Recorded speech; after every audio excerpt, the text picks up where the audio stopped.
Every time our athletes walk into this weight room, they're going to be pushed to the max. Let's go! Let's go!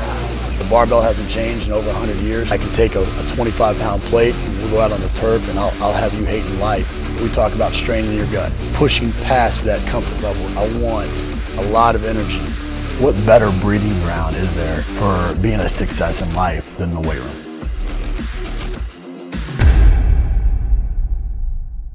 Hey guys, welcome back to Iron Game Chalk Talk. I'm your host, Ron McKeefery, and this is episode number 312. I want to thank you guys for listening each week. Really appreciate those of you that like, share, comment. Just helps us continue to highlight the great people that we have in our profession. Also want to thank our sponsor, Train Heroic, for bringing these episodes to you for free. I only partner with companies that I believe in both the product and the people. And, Train Heroic's got a fantastic product, but even better people behind it. So if you're in the market, please reach out. If not, just let them know how much you appreciate them being a part of the show. This week, I'm joined by Joel Proskewitz. Joel is founder of PerformanceRx over in London. And, just recently, he attended a conference that one of my assistants, Rudy Thomas, was at. And just Rudy came away and said right away, Joel's a guy that you have to get involved in the podcast, get speaking, do whatever. But he was blown away by the friendship that you guys formed, and just said that was something that I needed to do the same, man. So I'm excited you're on the show, so I get a chance to get to know you better, but also learn from you in the process. Great. Well, Coach Ron, thanks very much for firstly inviting me on the show, and secondly the kind words, because when I was at the conference and I met Rudy straight away, I just knew, man, that I'm dealing with a top class individual, a good guy, and it was very, very kind of him to speak so kindly of me, and hence here we are today, man. Oh, I appreciate it. Well, Joe, you got an interesting story, and rather than kind of go really deep into it, I mean, you've been in South Africa. I think you've worked rowing in South Africa as well. You've been, working with Stuart McGill for, I think, 13 or 14 years at this point. I have, yeah. You were a bodybuilder. You were a black belt in karate. I mean, you've got a lot of interesting things about you. What aspect of your kind of personal life or professional life best defines you in your current role? Wow, big question that, Ron. So for me, the key is that I'm always constantly pushing myself to try and get better. And what I mean by that is that, I've had all these wonderful experiences. I've worked with some amazing people, but there's never a day that goes by, Ron, when I don't look at myself and I think that I'm really still at the very, very bottom rung of the ladder. And it then allows me to just open my heart and open my head to meet really good people and just learn from all their experiences. So really where I am right now is I'm trying to better myself in the world of spinal biomechanics. I'm trying to understand how I can use that in the world of strength and conditioning, and just create the ability to look after and better the people who seek out my services and who seek out my experience really in life. That's where I am at the moment, man.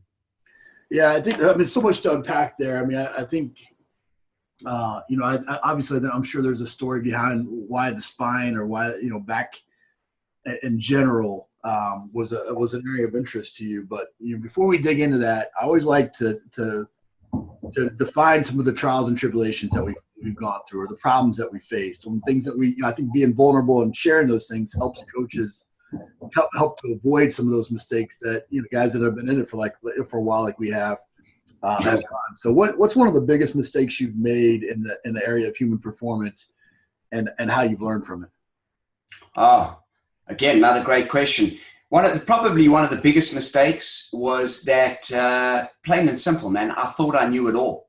So in the early days of my career, as a South African, I was very, very lucky because I managed to travel to the United States to go to all the S&C conferences pretty much every year for about a period of 10 years.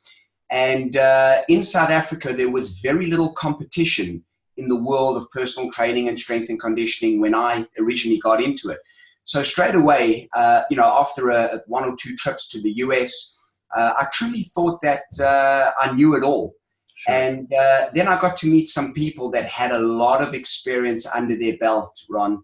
And it's a very humbling experience when you get involved with elite athletes, as you know, and your decisions derail them. And on that basis, it became an extremely, very apparent, this is time to eat humble pie, and realize that there's many different ways to skin a cat. And you got to go out there and you just got to learn what to do, what not to do, and just apply as best as you can, man. It's such an important thing. And that's just it. I mean, you know, you can have the ideal way of training somebody in your head, or at least what you believe. But then all of a sudden, I mean, I know you worked rowing there in South Africa. I mean, Rudy and I, we showed up to train the Chinese rowing team in outside of Beijing, and you know, the night before they had taken all the weights out of the weight room and had a blank weight room sitting there for us, you know, for day one of off-season training. Well, there you go, man. You know, whenever you're throwing those curveballs, which you are in sport, that's when it's, you know, that's when you really have to draw upon that toolbox and those experiences and all that extra learning that you do to prepare yourself for different types of trials and tribulations that come your way. So I couldn't agree more with you. You know, we mentioned that you were a black belt in karate, that you talked a little bit about always kind of being a learner. I think that's kind of the mindset of a martial artist, right? Is to always be a white belt. I mean, I've done martial arts throughout my life, and I was a wrestler. Now I've gotten into jiu-jitsu in the last year, and had to go back to being a white belt and learn something new every single day. Talk a little bit about how your experience with martial arts has made you a better coach. So it's funny you asked me that question, because that's how I open all my presentations. I've got a picture of myself, you know, doing karate back a few years ago. And I'll say this, Ron, categorically, that martial arts has been the single most influential art or sport that I've done, that's allowed me to take something that's been really complex, strip it down into its most basic parts, and then be able to teach those parts to then eventually put the whole scenario back together again. So what martial arts has done for my ability as a strength and conditioning coach, as I say, it's allowed me to simplify the complex. And also what martial arts does is it humbles you, because the minute you learn something, you are then pressed in the traditional martial art to then teach it. Right. So, because being a great martial artist doesn't mean you're a great teacher, but it really was an amazing education in giving me the ability to teach. And hence, that's really what I'm doing now. I'm spending a lot of my life running around the world and teaching, and I'm extremely thankful and grateful really to my parents for pushing me into martial arts when they did. Yeah, I couldn't agree more. I think it's such a powerful thing to walk on the mat and to feel like, I mean, a guy like myself, I'm a big, strong guy. You know, I walk on the mat and I get tapped out by a 150-pound woman, you know, and it's, you know, and it's like, humble pie. You see, how does this happen, you know? Exactly. But at the same time, I think, you know, like you said, I think the learning and the tact, you know, the learning through auditory, visual, and kinesthetic, then turn around and having to, you know, tactically apply it. And then also, you know, you find yourself teaching it as you go through, and it's a great environment for that. And I think sometimes in strength and conditioning, we're a culture that's full of egos. We're a culture that's full of kind of, you know, keeping everybody at an arm's length, you know, and I think the martial arts community forces you to kind of embrace being like, hey, we're in this together. It's a journey together, as opposed to I'm trying to one up you, you know. Absolutely, man. Absolutely. You know, a few years back, you know, my wife and I were funny. We're about to go back to Hawaii here in a couple of weeks with our family, but we had taken a trip, her and I, and you know, I'd stepped wrong on the sand, and my back just wrenched, and it was like the most crippling pain that I'd ever experienced. You know, you spent, you know, several years working with Dr. McGill. You've done quite a bit of work on your own. What drew you to the low back and spinal biomechanics as an area of expertise in this big, huge profession and performance realm? Plain and simple, there were two events in my life, Ron, that made me dig deeper into understand the spine. Number one, it was during a karate class. I had done a particular move, and it was the very first time in my life that I basically got floored. I was on my knees, man, and I had this phenomenal back pain. And this was really at the early days of my S&C career, so I didn't quite know what was going on. And then what I did is I took a year off or 2 years off martial arts to involve myself in bodybuilding. And at the end of the 2 years, I was pretty beat up in my back. And I went to go see a neurosurgeon in South Africa. To cut a long story short, the guy basically said to me, Joel, I want you to give up all your sport. I want you to give up your occupation, because if you don't, you're basically going to land up in a wheelchair. Then what had happened was that year was the only year that I never went to the S&C conference in the US. And my business partner came back and he said to me, this was about 2004. And he said, Joel, he goes, I've heard the best keynote speaker I've ever heard. He said, I bought you his book, Go and Fix Your Back. And he threw the first edition of Low Back Disorders onto my desk. And that was the very first entry, Ron, into me exploring Stu McGill's methods, his concepts, his ideas, his research. And I was very lucky because 2 years later, and a long story, we'll call it South African persistence, I got to meet Stu actually here in London. And Stu said, listen, Joel, he goes, I've got 5 minutes for you. He goes, how can I help you? And I said, Stu, I said, my back is giving me big trouble, and I'm afraid it seems as if I'm going to have to leave the S&C career. And 5 minutes turned into 3 hours. 3 hours has turned into 14 years. I'm pretty much very resilient in my back. I've got no pain. I still squat. I still deadlift. I do a whole host of things. And now I travel the world with Dr. McGill teaching his stuff. And that's really the story, Ron. That's awesome.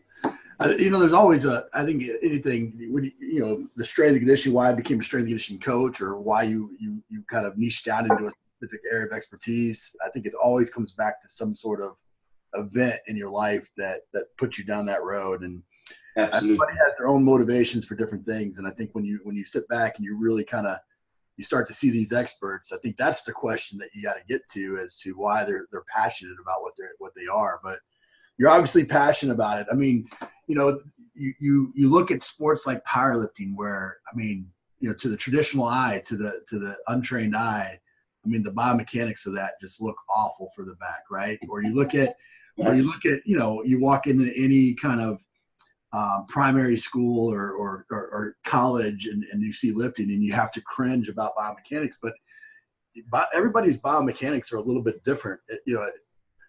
Can proper biomechanics really reduce injury, and what is proper biomechanics at that point? Again, another good question. Everyone is different, Ron, and that's why at no stage would we ever offer a template. And unfortunately, now with the advent of social media, there's so many people that have got opinions with not applying context to what they're showing there.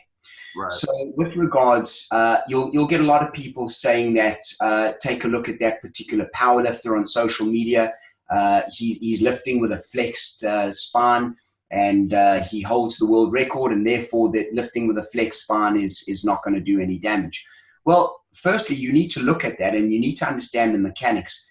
Is that powerlifter lifting with a flexed lumbar spine, or have they locked their lumbar spine into neutral, flex their thoracic spine, and then utilizing their hips, which in and of itself is a phenomenally advanced technique or technical proficiency to be able to do.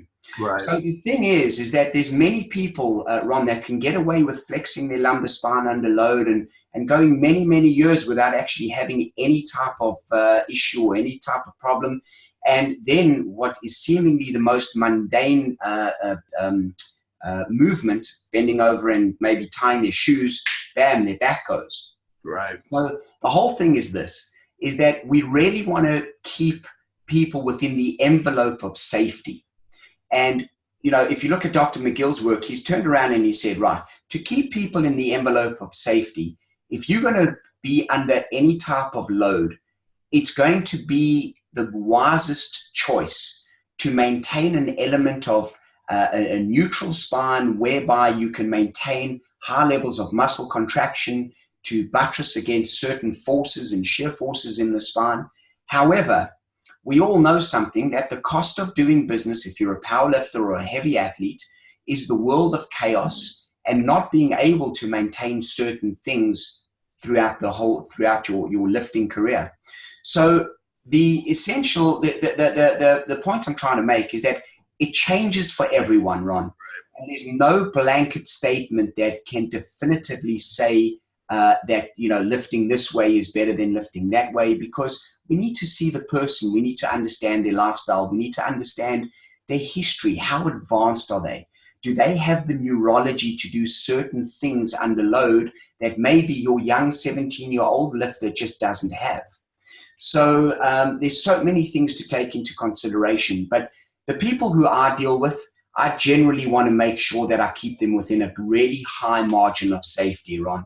And if I can make sure that they use up their bank account when they need to get onto the platform or onto the football field, then that's cool. But when they're under my care and in my facility and in my gym, I'm going to do as best as I can to maintain what is their ideal biomechanics. Yeah, I think that's such a great answer. And I think that's so uncommon, where people are trying to fit them into some sort of template or some sort of predisposed tracking system or something along those lines. And I think I agree with you 100%. I mean, every single body is different. That's what, I mean, that's, everybody's fearfully and wonderfully made, right? I think absolutely, man. I think it's important. There is a cost benefit to performance, right? And you know, when you're dealing with the traditional powerlifter or the traditional weightlifter, where there is going to be that vertical force, and there's going to be spinal loading and those types of things. It's just a part of the sport. I think it's a little bit different than, say, you know, elite professional sport, rugby, American football, some of these gladiator type sports where, you know, there's been such a emphasis placed on high KPIs and some of the traditional lifts. Is there such a thing when it comes to spinal biomechanics? I mean, is there such a thing as this is strong enough, or this is enough load for an athlete, or is it all dependent upon what that athlete's able to brace and co-contract and support? Well, how we would look at it, Ron, is before we take a look at what the spine can tolerate, what we need to do is we need to understand the athlete's sport, and we need to understand their neurology. So if I could use a martial artist, I get to see a lot of injured martial artists, particularly Brazilian Jiu-Jitsu players, on the basis that they have, for some bizarre reason, been told that they need to chase this athleticism of getting really strong in the gym, which will be pertinent to enhancing their ability to be good on the BJJ mat. Right. And I very, very rarely get to see that, Ron, on the basis that the neurology required to lift a deadlift or a squat, a 1 or a 2 repetition max, really heavy, requires a different thought process to what that particular athlete would require on the mat. They require that relaxation. And as you know, you're doing BJJ now, you require the relaxation and the strategic thought process. And when the time calls for it, you then need to have the ability to contract really, really fast, and then potentially have a very fast rate of relaxation once again. Right. So if I'm going to invade the neurology of that particular athlete with something in the gym that could potentially derail them completely, I need to rethink the combination of the strength and conditioning program and how it enhances their sporting ability. So that's how I look at it more before I actually look at the spine itself. And then I start to look at the athlete and then get to understand what their spine can tolerate.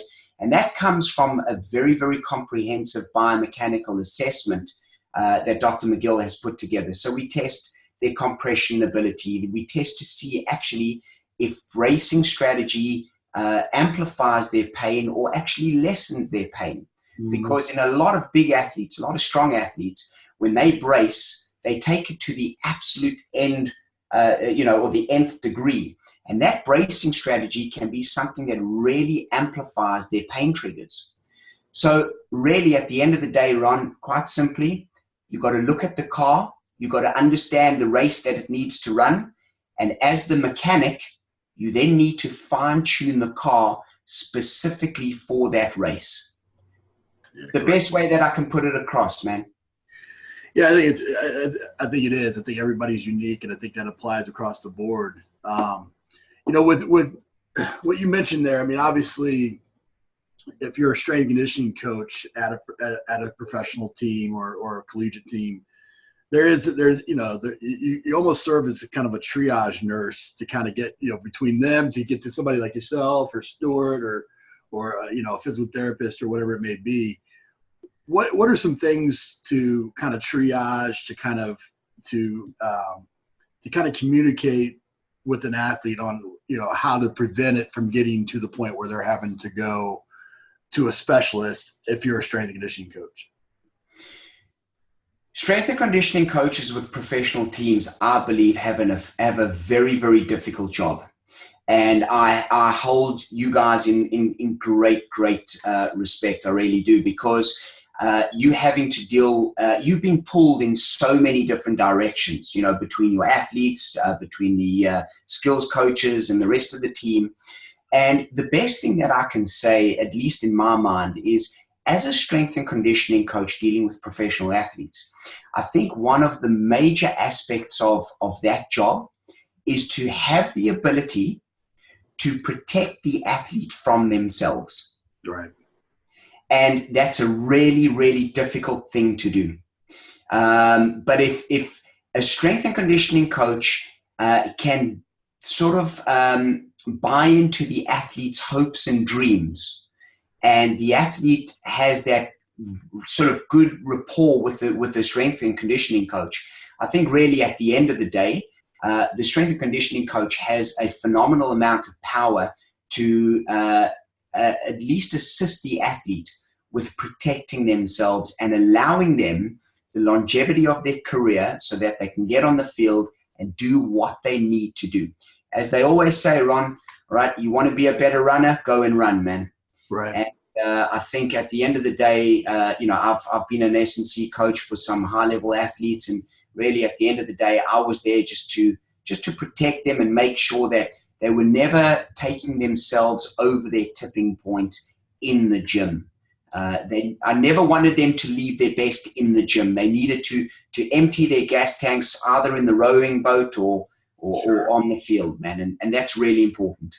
Such a great point. I think a lot of people, their assumption is that these athletes, you're trying to constantly kick them in the butt and to get them going. And you're kind of just this drill sergeant always kind of driving them.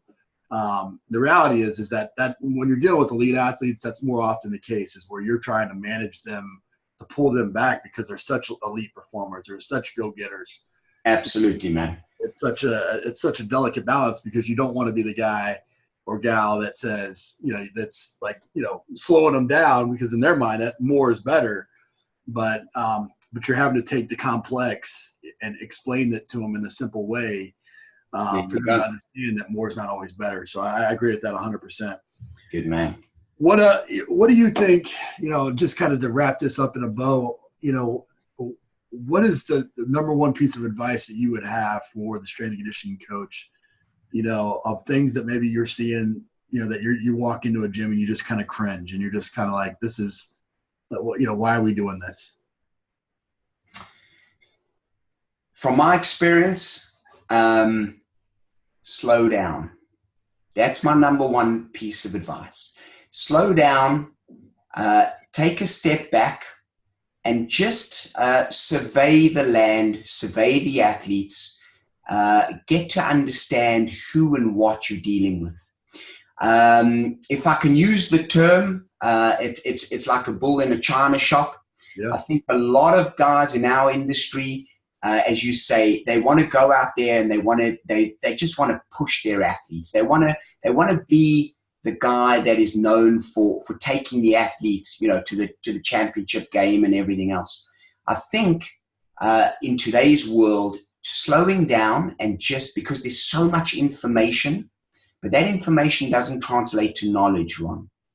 And if you sometimes allow an athlete just to slow down, and that could even be with a thought process, it could be with them performing an exercise, it gives them time to digest a whole host of things for them to then be able to go really fast, really hard, etc. So, sometimes I always say, if you ever come to PerformanceRx, sometimes you'll walk in here and you'll see, myself and maybe 2 or 3 of my coaches on the floor, and we're with clients, and everything's just really slow, really precise. The clients are digesting everything.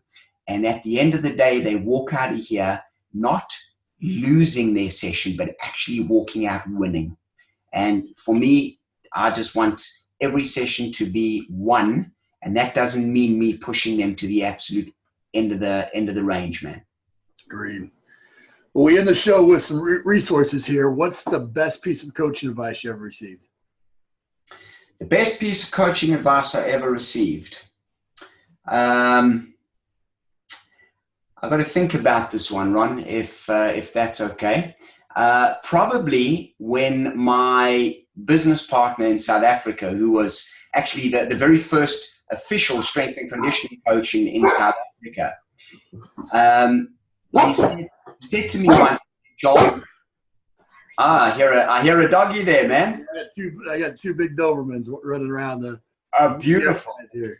Beautiful. Go ahead. But Mark said to me once, he said, the most frustrating thing in the world is that they don't understand that they don't understand. And that for me has stayed with me forever, Ron, because I always think to myself, if I'm working with someone, if I see something that's wrong, if I see a coach saying certain things, I say to myself, is the problem that they don't understand that they don't understand?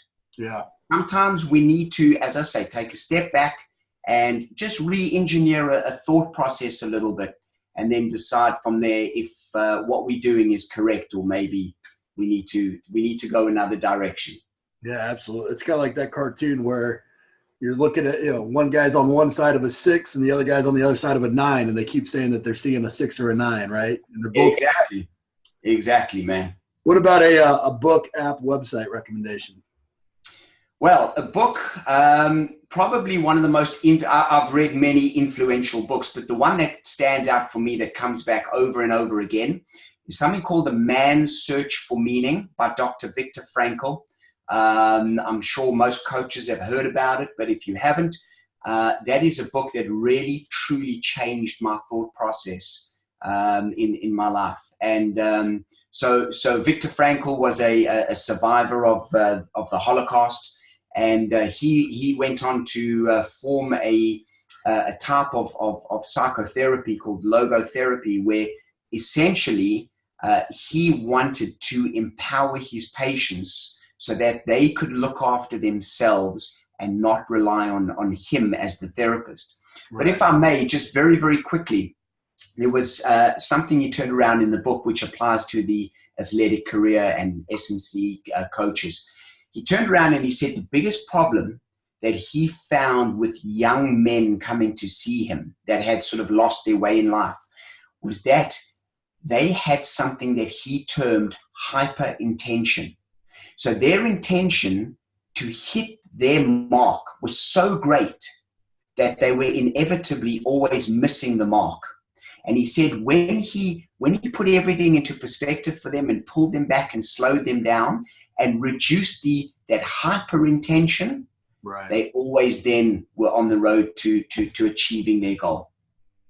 I think he was also the one that said that one of the first things that he would do is have them pour into somebody else's life too, right? So by pouring into somebody else's life, it gave them bigger meaning than just their own.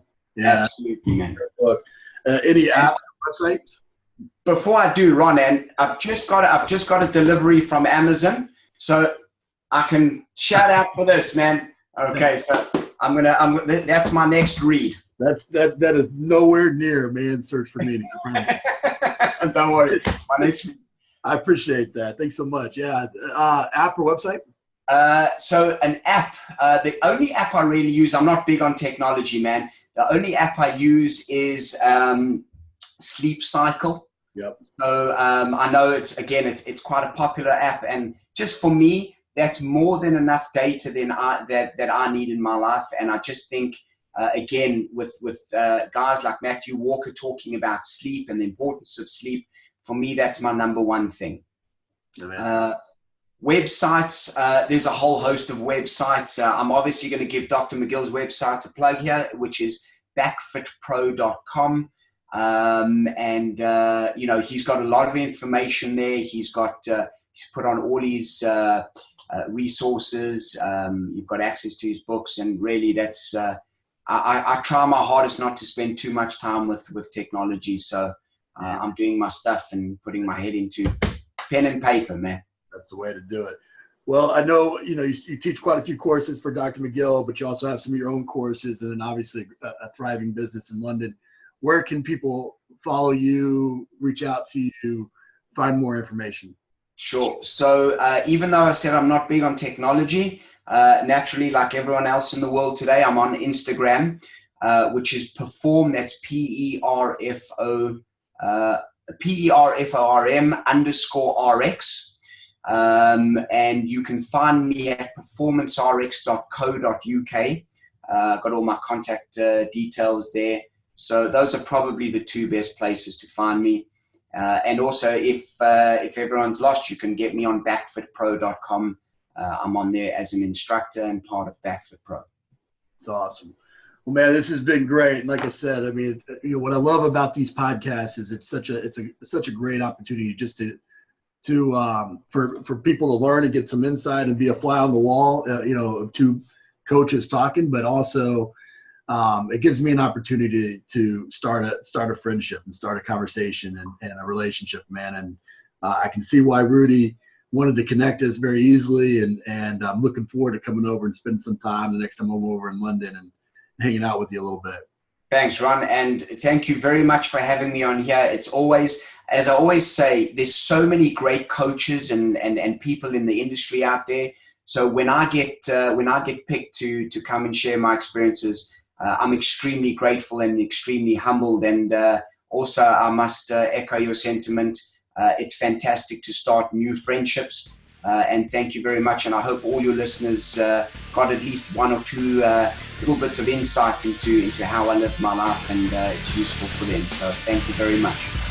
That's it for this episode of Iron Game Chalk Talk. Thanks to this week's guest as well as our sponsors for bringing this episode to you for free. Make sure to check out ronmckeefery.com, where you can join our mailing list, find the show notes, including all the links and resources mentioned, and information about Coach McKeefery's other products. While you are there, please join Coach McKeefery in the comments section thanking our guest for sharing.